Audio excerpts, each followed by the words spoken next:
Okay, good morning. I was asked to prepare this presentation in English, and so much AI and computational force has been input into translating it into English. It's too late to back out now. If there are too many mistakes, please raise your hands and I'll switch back to Hebrew. So I'm very excited to be here. I'm a pediatrician and I'm here to speak about the quite literal next generation, pediatrics, mental health services that they get and their mental health, and how AI is redefining it. Just on a personal note, I'm very excited to be here. This is actually the place where I started my own academic journey about almost 20 years ago. I made the Aliyah, moved to Jerusalem here from Tel Aviv, and started my bachelor's in psychology. Unfortunately, I was working night shifts in Tel Aviv during that time. And one morning I was very excited to make it on time to, I think it was intro to personality theories, and I crashed my car on the way. So I had to kind of recalculate my route and move back to Tel Aviv. Sat down by a pool, only it was the pool just outside the medical school in Tel Aviv. So that's how my medical journey started. So pleased to meet you. As I said, I'm a pediatrician. I did my residency at Schneider Children's Medical Center, which is the only standalone pediatric hospital in Israel, and really a magical place. I'm not objective, but it is full of highly dedicated and professionals from all pediatric subspecialties, and we also have a very vast mental health services with both inpatient and outpatient clinics. I'm doing my fellowship in medical administration, and as part of that role, I was in charge from the management on the mental health services during October 7th and the months that followed, which brought me to a very intimate understanding of the challenges facing mental health professionals in general, and of course specifically in pediatrics as well. Just very quickly after October 7th, we opened the mental health clinic for children and their parents in Shfaim for Kfar Aza residents who were situated there at the time, which was open until a few months ago. It was still operating. We opened very quickly a resilience clinic, both virtual and face-to-face in Schneider for children from all around the country, and prepared the strategic plan for 2024, which was about to even face us with even greater challenges than we have faced before, after COVID, and so on. And lastly, I'm the head of innovation of the only pediatric innovation center in the Middle East, which is Schneider's Innovation Center. So just a few words about our center. When we started, the center is about 3 years old. We looked around and we saw that although pediatrics has such great potential to mine public health in general, and with medicine going into a predictive, proactive, and tailor-made medicine on one hand, and the advancements that exist, whether it's genetic therapy, AI, that we'll discuss further in a minute, this period of childhood actually is a wonderful opportunity to create the future's healthy adults. And it is still considered a very marginal market. Not enough investment is brought into this field, and we are advocating on every stage that we can to bring more investment into this field and to really create impact when and where it matters and generate the future's healthy adults. And last but not least, we have a lot of child innovators, and we have their input put into our own staff innovations, and we really want their input from the get-go. We want first of all, they're smarter than us, of course, more creative than us, and great adapters of technology. So we have our patients and former patients participate in everything that we do. A sneak peek to our ecosystem that we're building, we call it the PedTech ecosystem. We took inspiration in Femtech and the great advancement that were done there. So we have Itai and Beyond's technology of brain on a chip, which is pretty incredible. They create brain organoids from urine samples, so non-invasive way of creating the organoids. The organoids are then put on a chip, quite literally, and are tested. We have a trial that is supposed to start very soon, already passed the IRB. And the goal of the trial is to see if we can really imitate our trial and error that we do with neuropsychiatric drugs and kids. You know, we give them the first line, the second line, and in Schneider's, we have children that for years and years are not balanced on medicine. And we want to try and see if the wave that we capture from the organoid using in vitro drug application on the organoid itself can really help us find the best drug for each of these children without doing, passing years experimenting on them. So that's just one example. But we also have AI in assessing respiratory distress at home. We have AI going into another clinical trial now with a company called Billy. I don't know how many of your kids suffer from jaundice after birth, but they get, these little newborns get pricked a few times a day, every day, like a welcoming party to this world. And Billy has now created an AI algorithm that allows us to detect their jaundice and follow it without any pricks. And lastly, very promising Angio AI, who is trying to predict anaphylactic shock before it happens, of course, can also be revolutionary. So why am I speaking to you guys today? I see Ben here now, so not the only one dealing with pediatrics, but probably not a lot of the people in the room.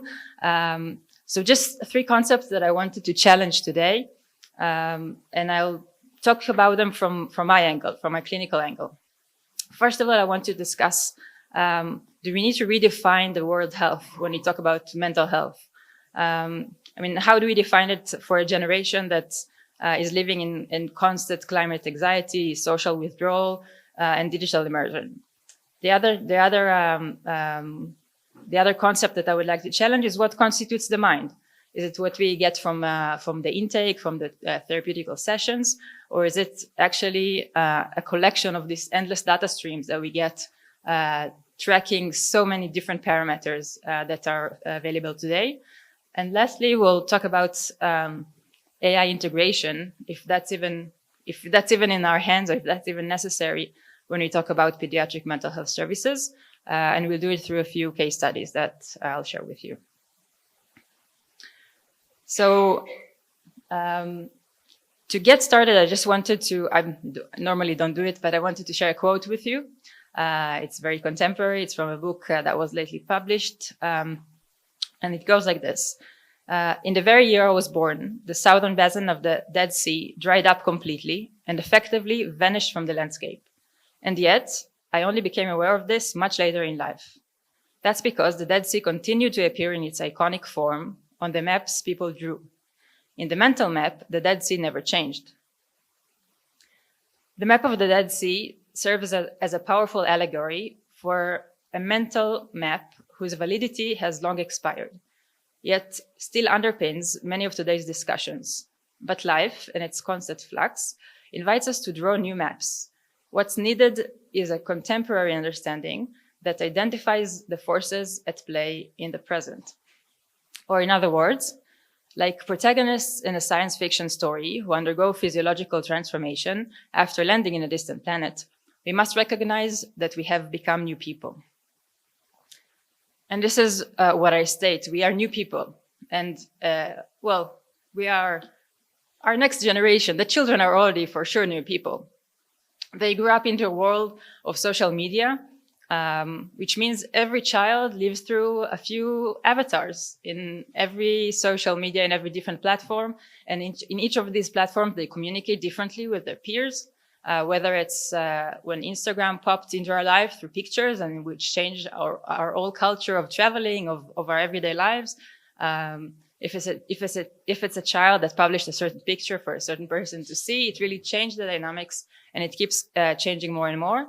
And that's even before discussing the concept of addiction that this social media platform introduced into the lives of these young children.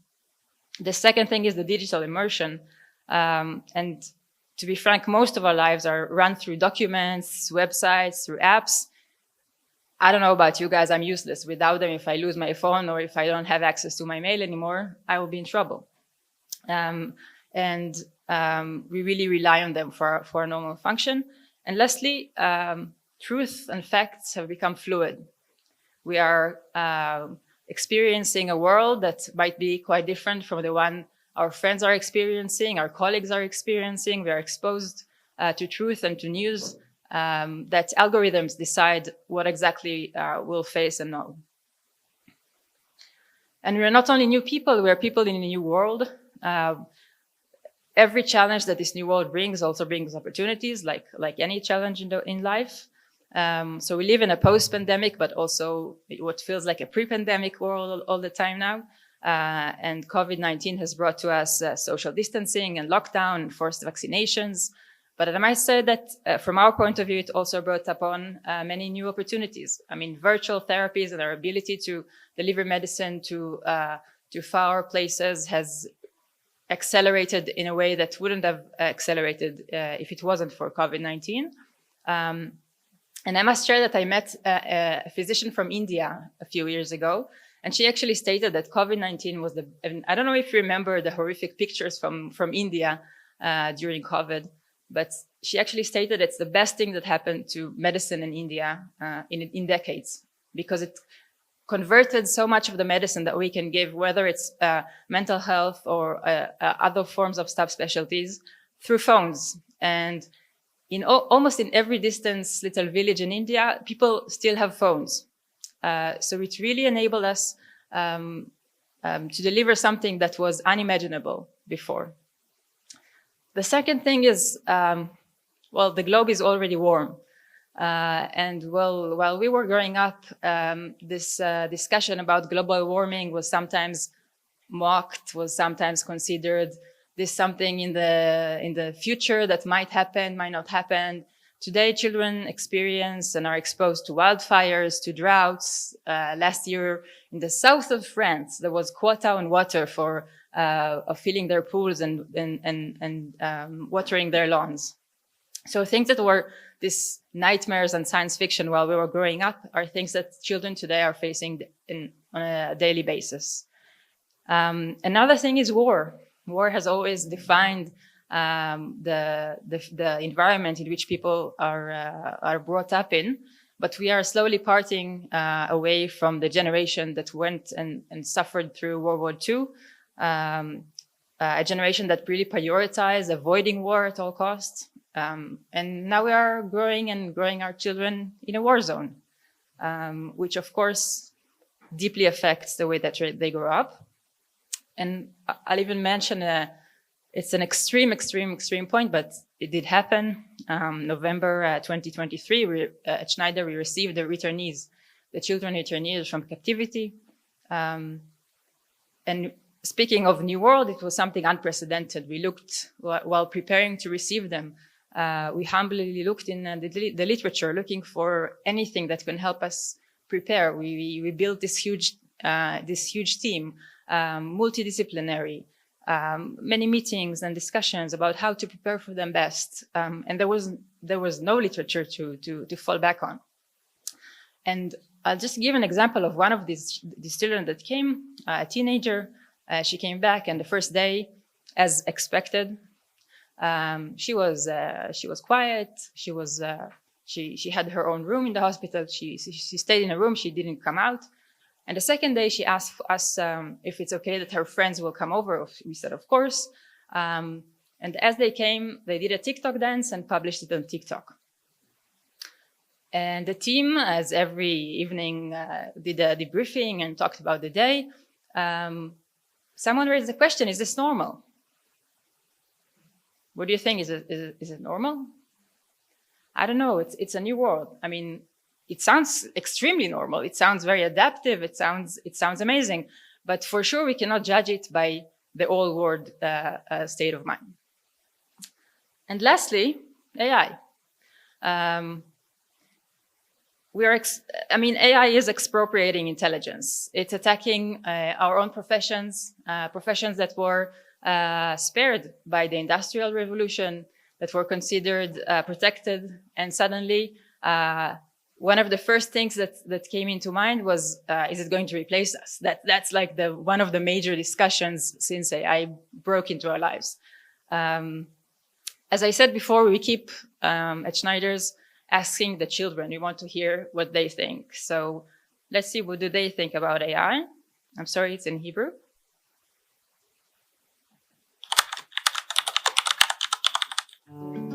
אפליקציה די חכמה, היא לא הכי חכמה, וזה מין כזה מחשב. זה קוד שאתה שואל או כותב לו טקסט, והוא בעצם מחזיר לך אותו במילים או בטקסט. משהו, artificial. כמו רובוט שיכול לחשוב על דברים בעצמו, כמו בן אדם, רק שבן אדם יצר אותו. artificial, משהו. Intelligent. כן, זה לא באמת מי שמתקתק במחשב, ואז כאילו מעלה את הדברים האלה, זה כאילו רובוט מחשב כזה, שהכניס לו כאילו מלא אפשרויות לדעת מלא דברים. בינה מלאכותית! So this is what they say, but they don't seem to be intimidated by it. They don't think about if it will replace them or not, although they are experiencing difficulties in deciding what to do in uni, since, as discussed, some of our professions will at least look different in a short while. So can we redefine mental health? Is a child that started junior high during COVID, so only did his classes virtually, then came back to school, but war broke, so he did his high school, or he's doing his high school partially virtually. Is it normal or abnormal for him to be afraid to speak in front of a crowd, to have trouble going into a room full of new people and introduce himself? Is it social anxiety? Is it a normal adaptation to this new world that he lives in? Is a child experiencing real fear that might affect his ability to perform in his everyday life because of he's afraid of climate change? Is that anxiety that should be treated as we did before? Is it something that we need to approach otherwise? One thing it's for sure is that when it comes to these kind of things, we don't know better than them, and we really need to listen to them and follow their leads. To know how to address these issues. So as I said, I'm a pediatrician, and why am I talking to you about mental health? It's your profession. So first of all, needless to say, or talk about the concept of body and mind, but we do in pediatry talk about for a long time now a holistic approach, and it means that we don't only need to know our way around mental health, but also need to talk about nutrition and know our way around that, and all other allied health professions as well. So that's really a part of our day-to-day. But more important than that is the concept of access to care. We outnumber you. The access to a primary pediatrician is much, much easier than the access to a child mental health professional.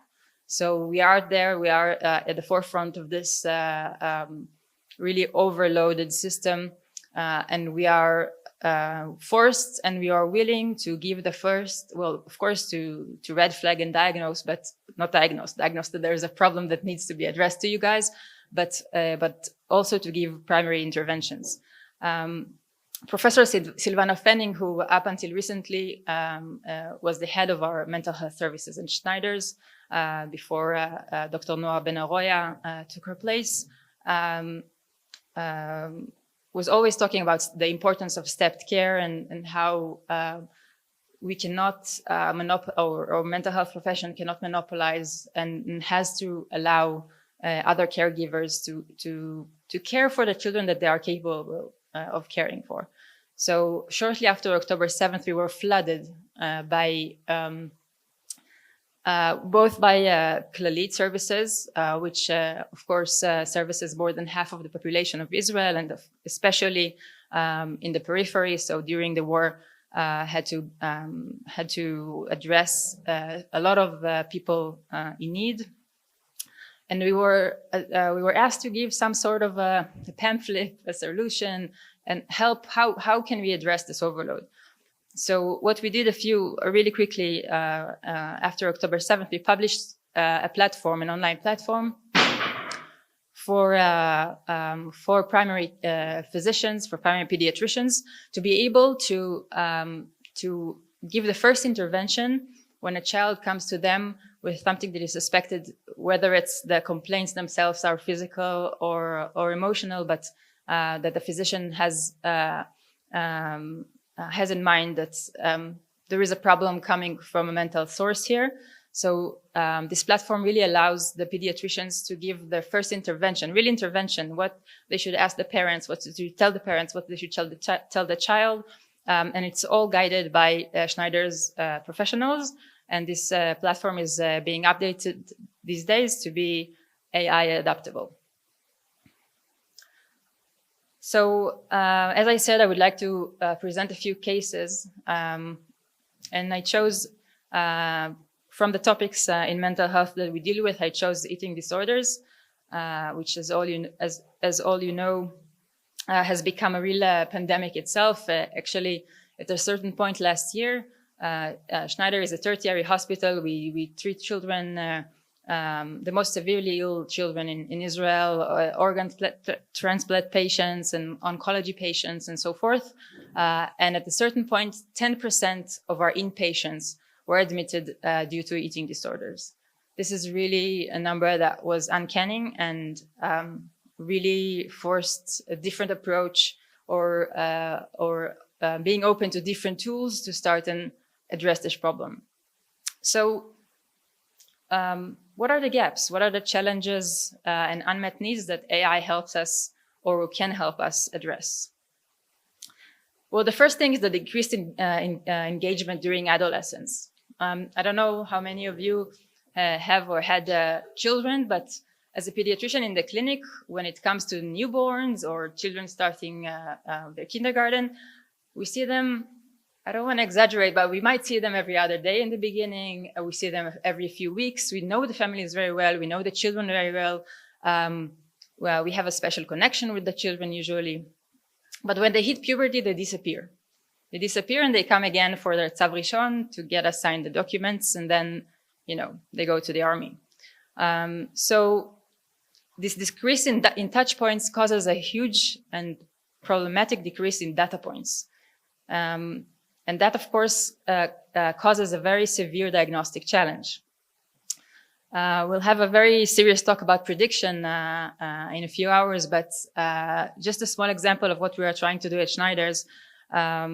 We wanted to see whether we can use these very scarce data points that we do have, encounters that we do have, things that do cause the parent to bring this teenager in or the teenager to come themselves into our clinic. So that would probably mostly be for somatic reasons, for things that they think that they, like they went to the pediatrician as children when they had fever.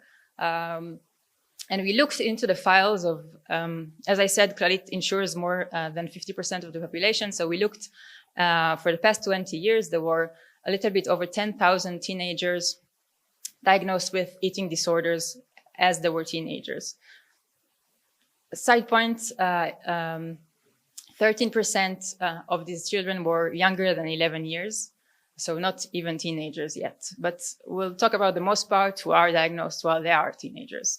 And we looked what happens in the 3 years prior to their primary diagnosis.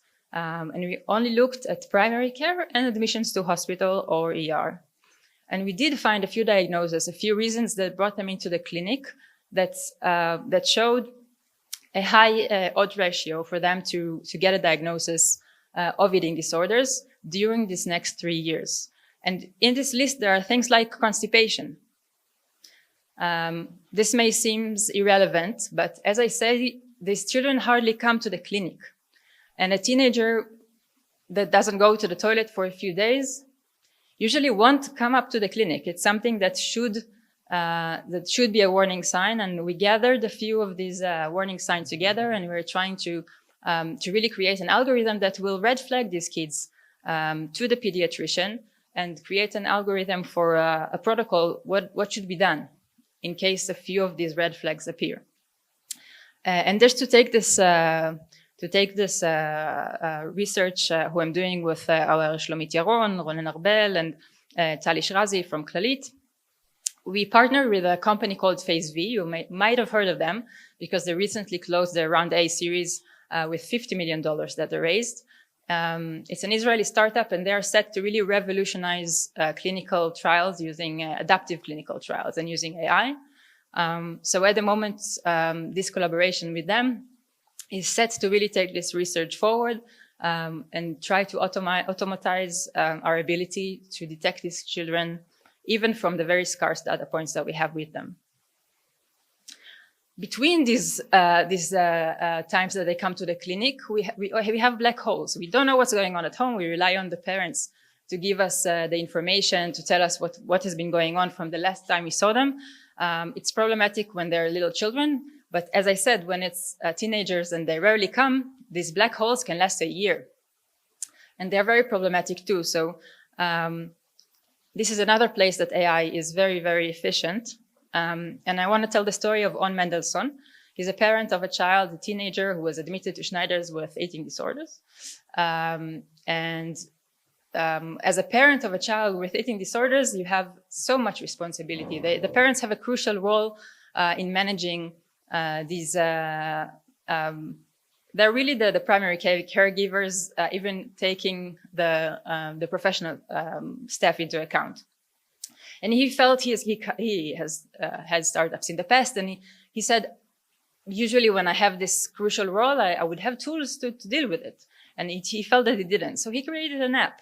He created an app where he, as a parent, was asked every day to complete more data points. How the child ate during the day, how was her mood, and his app generates reports. These reports are first empowering to the parent themselves. They feel more in control. They feel that they're fulfilling the role that they need to fulfill. But it also generates a whole new layer of knowledge because it sends these reports and layers of data that are created through these reports to the professional team themselves, who can guide the parents and who can make their treatment more evidence-based. And it touches another problematic point that we have, which is access to care. I talked about it also before. But in Schneider's, we have what we call the Bridge Clinic, which is a clinic that, unfortunately, we don't have enough, hardly enough space in our inpatient ward for mental health, for eating disorders. And a lot of the patients are on wait list for a long time. They might wait for months. And as you all know, during these months, they might and they usually will deteriorate. So what we created at Schneider's is the Bridge Clinic, which allows parents to have monthly, sometimes weekly, virtual group therapies with other parents on the wait list themselves. And this Bridge Clinic has shown amazing results. Not only do the children don't deteriorate during this time while they're on the wait list, they sometimes improve, and sometimes the inpatient part, the admission, is unnecessary. So this is really amazing. Now imagine that we add AI to the game. Imagine that all of these parents use On Mendelssohn's app, that between these sessions, the team in the Bridge Clinic receive reports with new layers of knowledge on how the child is doing and what is making him better, what is making him worse. And then add to that another device like the blind weight, the blind scale that can be put into each of these children's home. And the scale does not show them how much they weigh. It sends us to us. Now, just imagine we add a few more gadgets to this equation, and just how evidence-based, how tailor-made, and how smart the treatment that we give these kids can be. And that's before they stepped in our clinic even once. That's from afar. That's by educating and empowering their parents. So that is just another example. And of course, we cannot talk about AI without talking about communication and the gaps that we don't want to think that exist between us and our patients, our young patients, but boy, do they do. It starts with language. I'm not as coherent now as I would be in Hebrew. Really, I sound much, much smarter, more funny. I even look better when I speak Hebrew. But it's not only language. And language, I mean, most of us speak a few languages, but there's a limit to that, unlike AI. It's gestures, it's customs, it's really understanding the person that sits in front of you. The other thing is the generational gap. I'm mostly older than most of my patients' parents. That causes a problem when I want them to share with me, when I want to communicate with them. It's not a complete obstacle, but it does create a difference. And lastly, there is their inner world, which is sometimes completely oblivious to us. And I said that we ask the children a lot, so it's not on the movie that you're about to see, but we asked the children, who, if you had a secret, who would you tell it to? To your parents, to your kindergarten teacher, to your peers, to your idols. These kids have superheroes, idols, monsters, rock stars. They play a tremendous role in their lives. And one of these kids said gladly, I would tell it to Captain Underwear. Okay, so, but AI can be Captain Underwear. AI can mean Captain Underwear can ask and converse with this child about his inner world. And he will, as he said, it's not something that we imagine. He said he will gladly share his secret with Captain Underwear. So we have a complex relationship with AI. It has come to our lives when most of us finish maturing. We have sometimes problem trusting it, but we ask them how do they feel about it.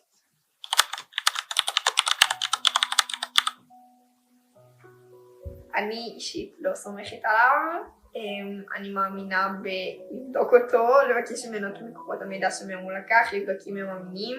וגם אם אני סתם מתייעצת איתו נגיד על משהו עם חברות וזה, אז הוא יודע מה להגיד, מה אני אומרת, מה... ואתה סומך על הכל שהוא כותב? לא. לא? לא. אוקיי. כי לרוב הוא טועה. כי לא מרגיש לי שהוא יודע הכל. ו-GPT יודע מי אתה נגיד.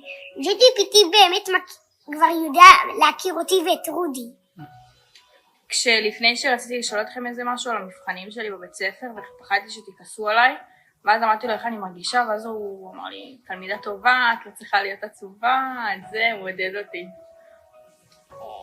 מה, אמפתיה? אני כן סומך עליו, למשל, בלהגיד לו איך אני אפתור סכסוך בין חברים, אבל אני לא אסמוך עליו בלהגיד לי, למשל, איך להתנהל עם הכסף שלי. Show of hands, who agrees with this child? Who will intuitively approach the chat to ask how to solve something between friends, but wouldn't ask him something financial? So it's a new world, okay? So just quickly about the new concept of mind. Mind was what we understood from the intake session, from the therapy sessions. But what we see today is that mind is a much more complex entity than that. It's what we gather from wearables, from digital journaling that the kids do, from the way they use apps, from biomarkers, from intake sessions, of course, from integrating their cultural background, and so on and so on. So it's not only seeing them, speaking to them, hearing them, it's also really creating this multivariant analysis from all of these data sources. Just a few examples of startups that exist today, and they are separate, but of course we can always create a data stream that will help us gather these data sets together. There is VoiceSense that monitors patient wellness by using their voice analysis. And there is Behaviordance, which looks at the way that we use our phone, we use our apps, and generates knowledge about our own mental health. There are gadgets that can help us detect our vital signs continuously and give us alerts about our blood pressure, about our heart rate and HRV. And there are even picture analysis that look at us and attempt to tell us what is our mental state.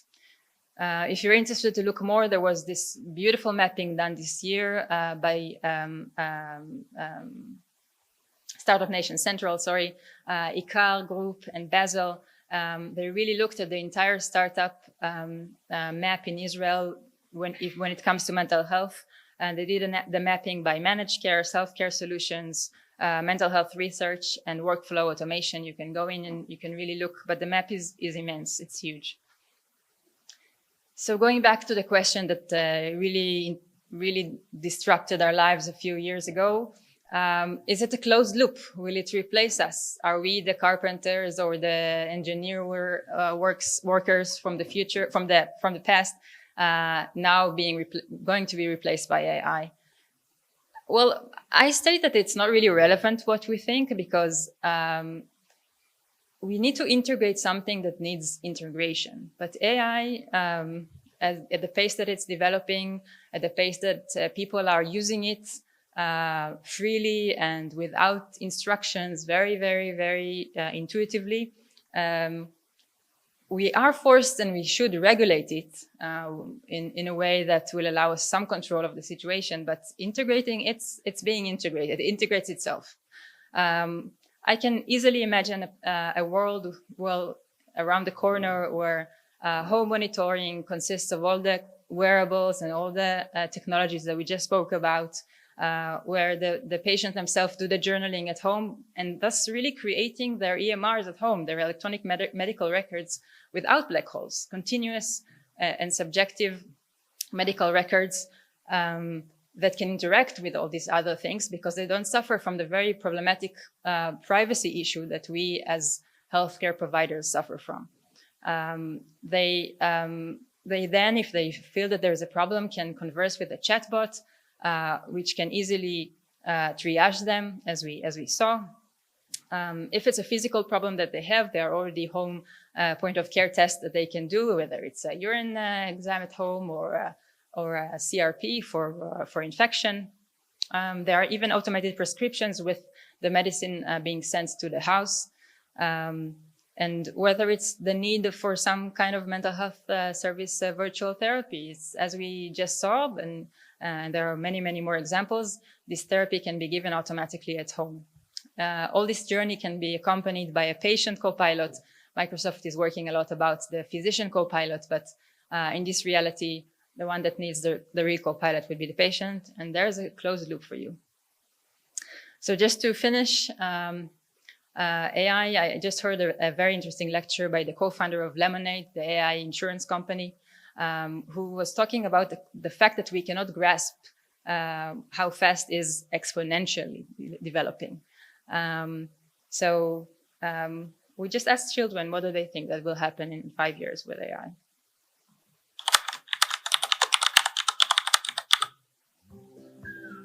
שלא יהיו רופאים, זה יהיה בוטים.